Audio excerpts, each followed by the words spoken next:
Alhamdulillahi Rabbil Alamin wassalatu wassalamu ala ashrafil anbiya wal mursalin sayyidina Muhammadin wa ala alihi wa ashabi ajma'in. Assalamualaikum warahmatullahi wabarakatuh and a very good evening to IKIM Radio listeners. You are with me, Annie Zahra Abdul Aziz, your host for today's episode of Open Forum in our English section this Sunday. And thank you for tuning in to IKIM Radio and also to those who are watching us through our Facebook page. Welcome to the program. Alhamdulillah, in today's episode, we have a special guest with us online. We have Associate Professor Dr. Rafida Hanim binti Haji Mukhtar from the Faculty of Medicine and Health Sciences, Islamic Science University of Malaysia, USIM. And she's also the co-chairperson with the Malaysian Alliance of Civil Society Organisations in the UPR process or MAKSA. Assalamualaikum, Prof. Waalaikumsalam warahmatullahi wabarakatuh. How are you? I'm fine, Alhamdulillah. And thank you for being with us and for accepting our invitation for this program this evening, Prof. And I believe that I saw you on many programs already talking about many issues, and I think this is one of the issue which is close to your heart as well. So inshallah, we'll be talking about a very important topic this evening, yeah, Prof? Yeah, inshallah. Okay, so as you have known, we'll be discussing about the topic which is entitled Orphaned by the Pandemic, the Hidden Victims of Covid-19. And I believe that when we're talking about this, Prof. Rafida, we know that COVID-19 as today has claimed more than 11,000 lives in Malaysia, yeah, Prof?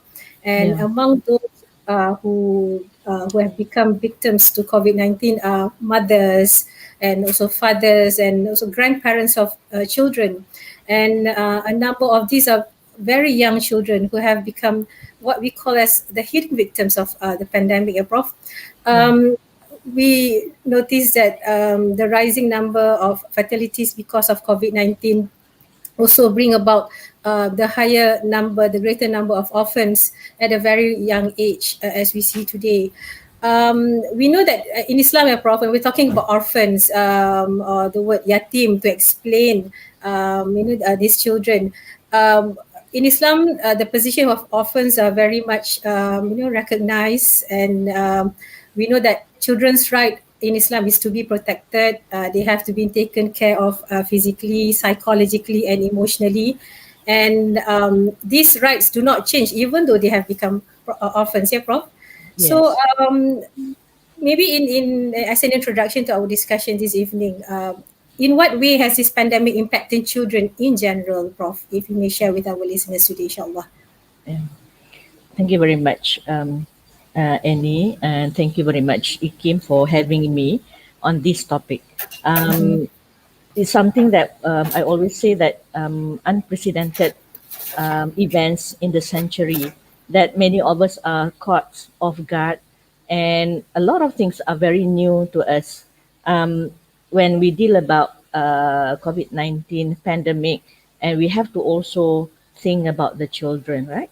So children, although they are initially not the face of pandemic because COVID-19 affect adults mostly, those in high risk group, but we can see that as more and more numbers of deaths arise, children are the one who have to face or whose lives are being changed profoundly in so many ways. Okay, now before what you call pandemic, there are already socio-economic impact whenever there are diseases. Even when we talk about socio-economic factors, or we talk about the impact of pandemic, we are using the previous pandemic as guidelines. We globally, we used to have Spanish flu, which claimed the lives of 15 million. And it also gave rises to orphans, those children who have lost their parents. And then there's another bout of pandemic of HIV/AIDS, about 15 to 20 million, mostly in Africa. We in Malaysia may not realize it, but these are among two pandemics that have been referred to when researchers try to estimate the number of orphans. Now, from the socio-economic impact, we know that the pandemic has caused lots of jobs among parents, and that means there are an additional families now, what you call are living below poverty line. So previously, the average numbers of children affected by poverty is about 570 million. With COVID-19, the last 2 years, 2020, 2019, there is an additional 145 millions of children now, additional to that 500 million, living below the poverty lines. Okay, and I think right here in Malaysia, we have also seen that those family who were previously categorized in M40 now has gone into B40 category because the parents lose their job, the business are closing, and death of the breadwinners. And of course, the children are also affected by mitigation measures, for example, closure of schools. That affects children worldwide. We have children who at risk of illiteracy, at risk of mental health issues because socializing is part of children's growth.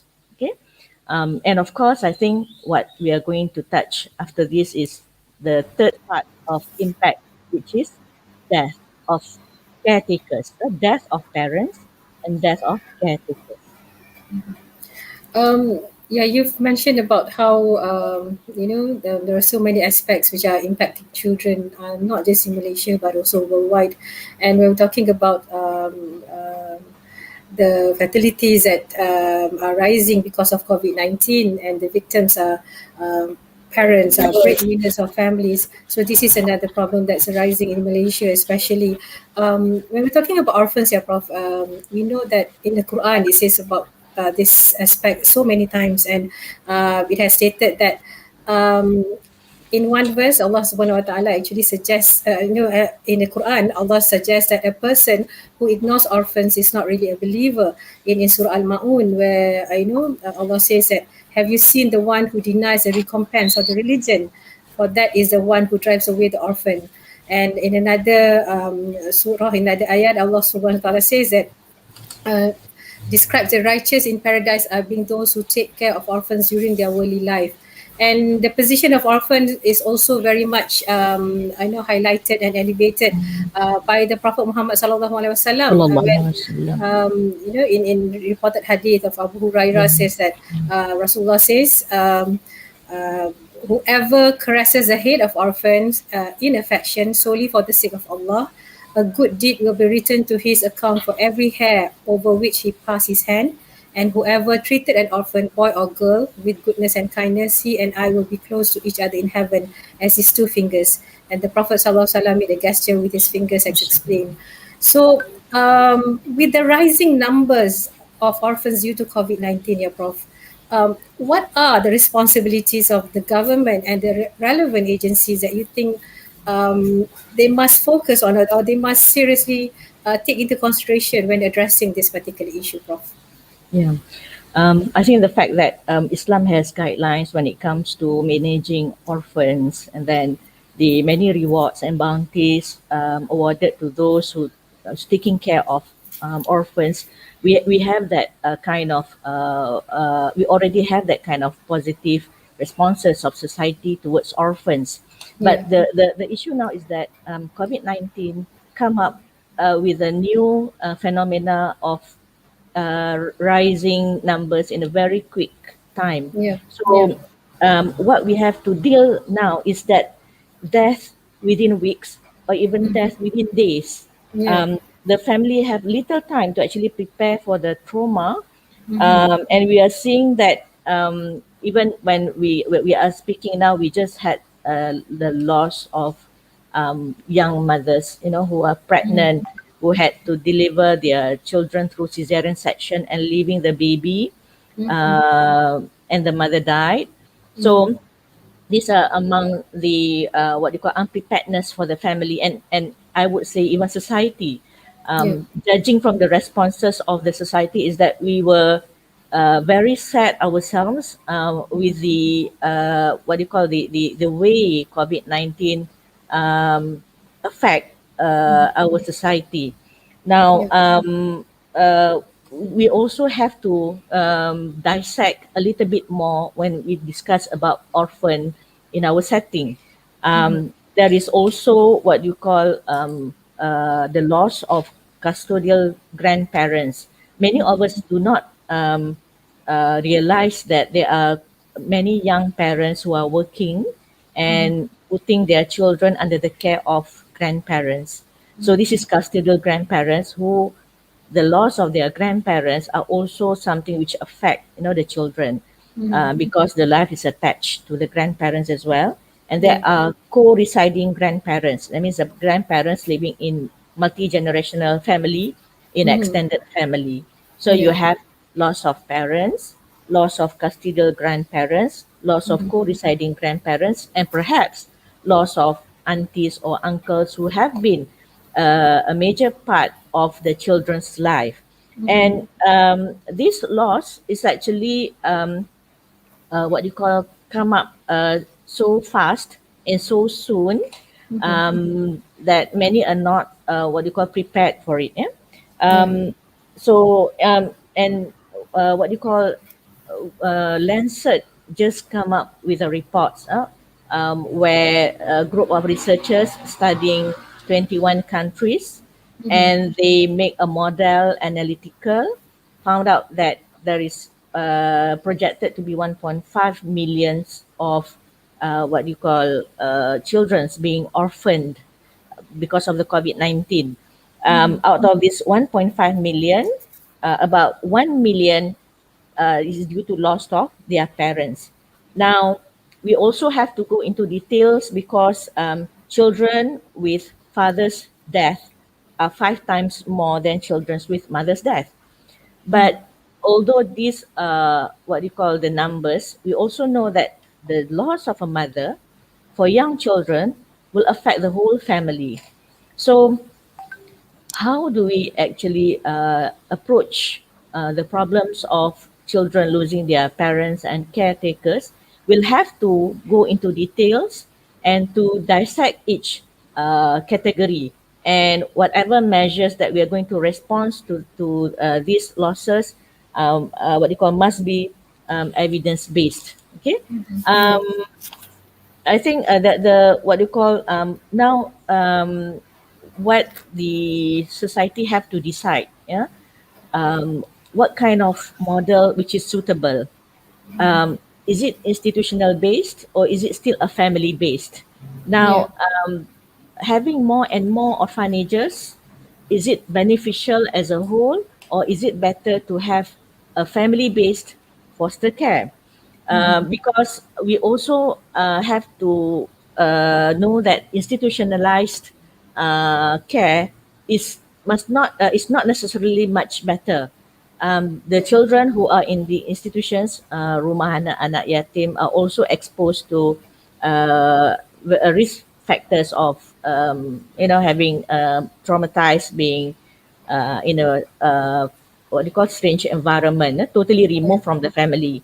But a family-based foster care, although this is a much better approach, we must know that the new family is having new challenges too to adapt Yeah. to the new responsibilities. So these are the things that the society and the government must now what you call sit down together and formulate what you call suitable approaches when we are dealing with this condition now.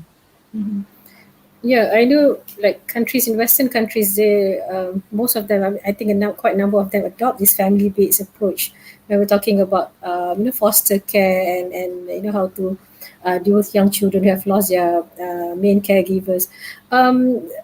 We know that lately when we're talking, we see in the news, we read every single day across stories about how young children, teenagers, as they have to take up the roles as a guardian to their younger siblings, and it's saddening to see this happening, and this is becoming a great concern. And as a society, I believe this is another aspect that how do we help these young children, especially. Um, I would like to actually share this hadith. Where Rasulullah SAW says the best house among the Muslims is one where when an orphan is well treated, and the worst house among the Muslims is one where an orphan is badly treated. So we know that you have said about traumatized. You know how these young children are traumatized because of the sudden loss of their mothers, fathers, and so on. So, how can actually society, like you, me, and the rest of those who are listening, especially, how can we help the children who have lost their parents to the pandemic? Because of this, maybe you can share your advice, Prof, with regard to this. Yeah. Actually, when I was preparing for this show, I've actually was reading a journal from Lancet about global minimum estimates of children affected by COVID-19. Journals are normally so boring. You either fall asleep while reading them. But this is the first time when I read this, because this is discussed globally. I was actually moved to tears just reading journal, and because they actually describe on the psychosocial, what do you call, threats to the children. So before we move to what should we do, let us try to understand what the children are facing. Yeah, The true. psychosocial threats for children. First, there will be increased risk of post-traumatic stress disorders, because you are suddenly lost your father and you lost your mother as well, Yeah, or you may lose your both grandparents who are living with you, who were taking care of you, because your grandparents fall into the high risk group. Okay. yeah, The children may have depression, may have even suicidal attempt, and all this problem is compounded by the fact that in the middle of pandemic we have mitigation related isolation. The whole family now is actually COVID-19 positive. You can't visit your mother or father who are at the hospital. Every communication is through the screen. So can we imagine that the children are seeing the images of their mother? yeah, The last images is on the phone screen, and that long lasting impact that would uh, permanently, what do you call, being image. Yeah, images that remain in the children's mind, is that the last communication that I have with my mother is over the phone, the screen capture. And then, of course, another major things that we need to understand is that pandemic, COVID-19, because of its highly contagious, the bereavement period, is not enough, and is not adequate for closure for yeah, so many families. Even when the parents are being sent to the burial site, children's will just, we have seen in our media that they will stand at the side of the road and they can only wave to the van yeah, without the what do you call, benefit of, kissing the mother for the last time, or kissing their loved ones, kan? So the fact that we used to have majlis tahlil, and then we used to have doa selamat, and we used to have relatives coming gatherings, are actually part of the bereavement process, at the what you call, which has been helping uh, the children, or the family left behind, to cope yeah, with the loss.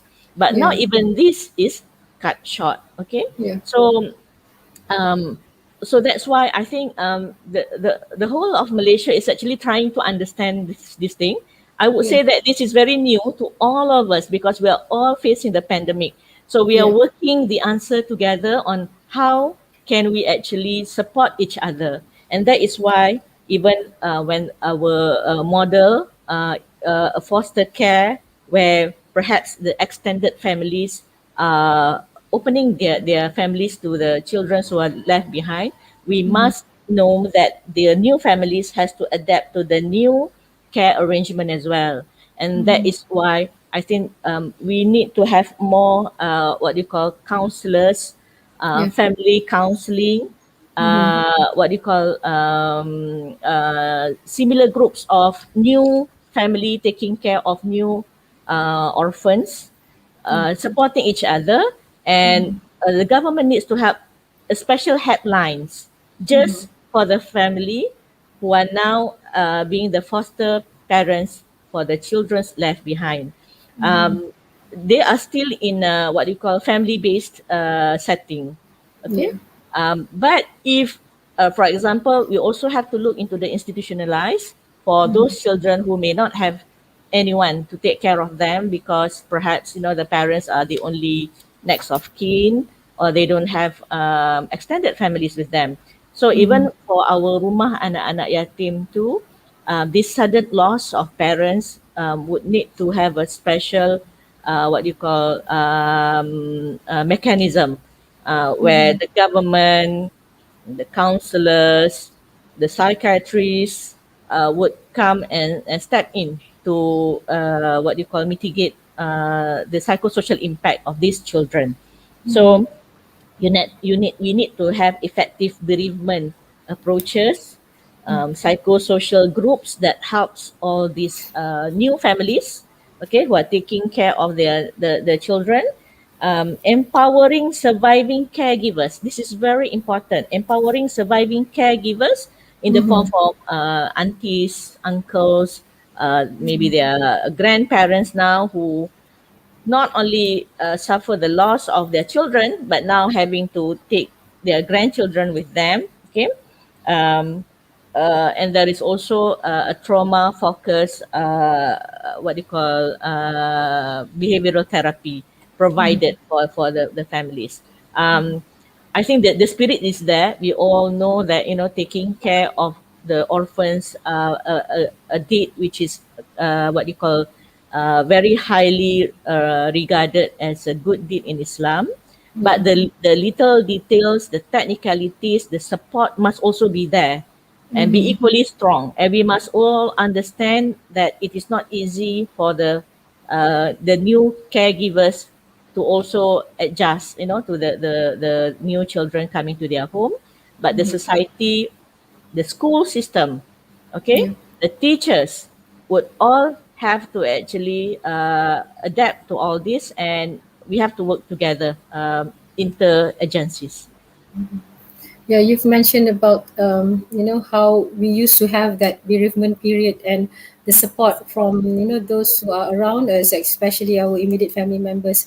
I've been reading in many social media shared by doctors, frontliners who shared sad stories about how they had to show children as age as young as maybe 10, 11, help them to face their parents who are um, how they had to go through the process, and how to console this. I think even the doctors are also facing this, yeah, Prof, with regard Yeah, to the, how to help small children we especially.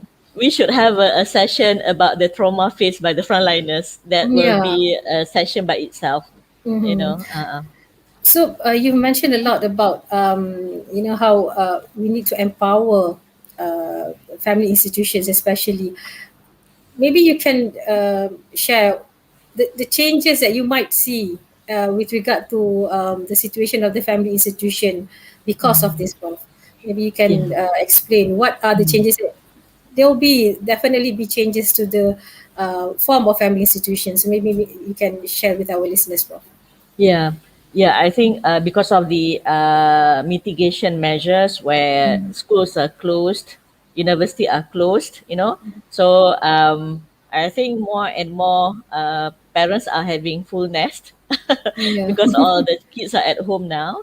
Yeah. Um, and this is where I think we should take this opportunity to strengthen our family institution. Mm-hmm. We are so used to a busy life before pandemic COVID-19 that extended family seems to be what you call something which getting rare, Yeah. because of and children, most children lives in boarding school, by the way, Mm-hmm. or will be out of homes most of the time because of the schooling periods and all. So I guess this is the time where we need to strengthen, because the extended family is actually very important. We need to have what you call more roles of our siblings in the families, and then teach Yeah. the children this as siblings. They are also responsible for what you call their brothers and sisters, Yeah. because of COVID-19 teaches us that in this what you call pandemic, we need to actually have a more closer ties within families, because we do not know who will go, or who we are losing, by the minute, because of the virus. Now, I would just like to share with you and IKIM viewers, because of these rising numbers of orphan, many NGOs, especially women's NGOs, have stepped up thinking about the orphan or victims of the COVID-19. So there is one initiative we call For Care, or foster care for orphan of victims of COVID-19 pandemics. The initiative is by a group of NGO representatives who are concerned with the orphan victims of COVID-19 pandemic, Yeah. and For Care envision to help collaborate, organize, disseminate and regulate for the orphan of victims of COVID-19 pandemics. Okay. First, of course, the challenges in our setting is to get exact data. Okay, to Yeah. capture, extract, and organize data of orphan of victims, because we wanted to know how many are affected. Okay, and then to provide psycho education and counseling, as I said, for the children themselves and for the foster family. The Yeah. foster family, maybe they are next of kin, but we should not dismiss, like, oh, okay, this is a family business, so we wouldn't it's settled there. We must provide support to foster family who are now taking a new responsibility. And the third is to draft evidence-based public policy for foster family. We need to sit down and have an effective public policy on children's and on the whole system, rumah anak-anak yatim, the foster parents, the process of adoption, if it's needed, okay, to make sure that everyone's interest is taken care of.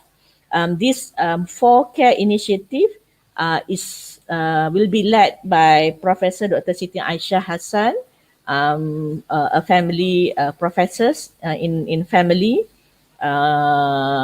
counseling from UPM, and I will be the deputy chair. So we are helping the government, giving the government feedback on how to collectively, what do you call, see the problem and provide the solutions as a society. I would say right now, nobody is experts. We are all learning ourselves on how to, what we call, help each other. Perhaps some of us who may not experience the loss of close relatives, what do you call, are in a much better positions to help and try to understand those who have suffered the loss of family members, the children who have lost their caregivers and their parents. Yeah, I think the initiatives are very much welcome, Prof. And we're talking about how to help those who are affected by this, and because of this, I think what you have shared and also the important points that you have raised must be taken seriously by all agencies, by government, by society, for us to understand what role that we can play, Prof, with Yeah. regard to this. Maybe as a conclusion to our discussion, Prof, your message to those who are listening to to the program this evening, on the topic, what you can you share with us, Prof, inshallah. Yeah. I think what I would like to just reflect on my own observation is that we need to strengthen the family ties more than ever. Um, what you call, make sure that you contact your families. And now that we have what you call PKP, MCO, restriction of movement. So use technology to call your parents often. Or for children, call your parents often. And then, of course, I would also impart this message that, free W messages, that you wear, protect yourself by, wearing your mask, and then distances, make sure that you have your distances. And of course, please take vaccines. If you're not sure the effect of vaccines, please consult the doctors. Please consult the what you call authority, the experts on vaccines, rather than hearing hearsay and all.